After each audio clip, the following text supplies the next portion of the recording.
America has a love affair with building, putting things up, then tearing them down. If Europe can have neighborhoods that go back centuries, the New World celebrates architecture that is, well, new. So in cities across America, as trends change, a whole new pattern emerged. Just demolish and rebuild. This comes at a price. Just imagine all the history lost to the wrecking ball.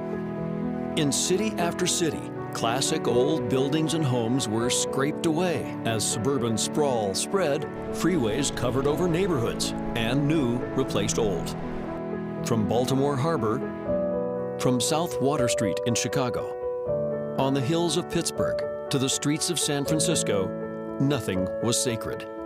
Somewhere, somehow, someone was bound to say, enough is enough. These buildings are not just visually attractive, they have ghosts, and those ghosts have to be honored. You know, they have to be assuaged almost, because you don't want to screw around with the dead. The first shots of the war to save old New Orleans were fired in 1936.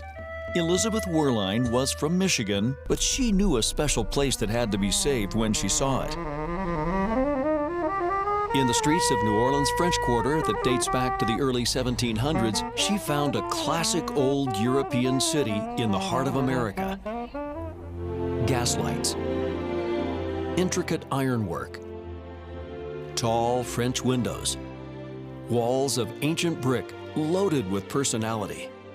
Even today, especially today, nothing compares to the quiet of an early morning in the Quarter, where house after house has a story to tell. New Orleans is like a museum itself. The whole city could be a museum of houses. But in the 1930s, this museum of houses, the old buildings of the Quarter, were just unappreciated and showing their age.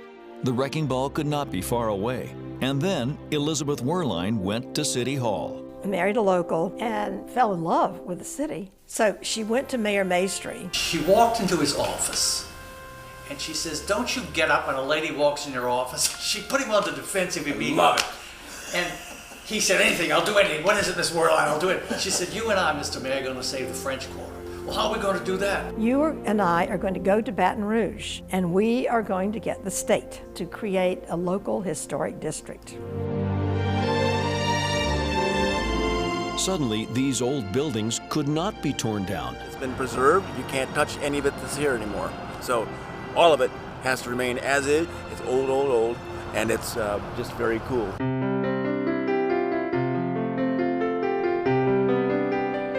One of America's most iconic places would be saved.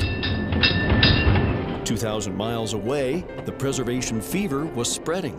San Francisco, like New Orleans, was a city built around the commerce of the water. And fueled by the gold rush, there was little plain about the city's homes. Architects and craftsmen had a field day building the new city. The Victorians of San Francisco are legendary. Tour buses and visitors from around the world come to see this wonderful look into the past. Across from Alamo Park, the Painted Ladies are another reminder of what we almost lost in that rush to replace old with new. There's a whole side business devoted to saving the Victorians by copying all their intricate touches: baseboard, crown molding, casings over the doors. Pretty much alphabetical. Haas Woodworking was started in the 1800s. We can still do all the old stuff. Now, contractors use them to match the original look of these homes. They've known about us for, like I said, 130-something years. Everything we have is all reclaimed, salvage, that we prep, denail, strip the old paint off, and bring it back to life. In New Orleans, Roland Ricca is following in his grandfather's footsteps, carefully removing pieces of the old homes, cleaning them up, and putting them back in new restorations. So new really becomes old again. People say something's going on, and it was a domino effect that has changed the entire neighborhood. Because here in the Big Easy, like the city by the bay, they are on a mission. They are saving history.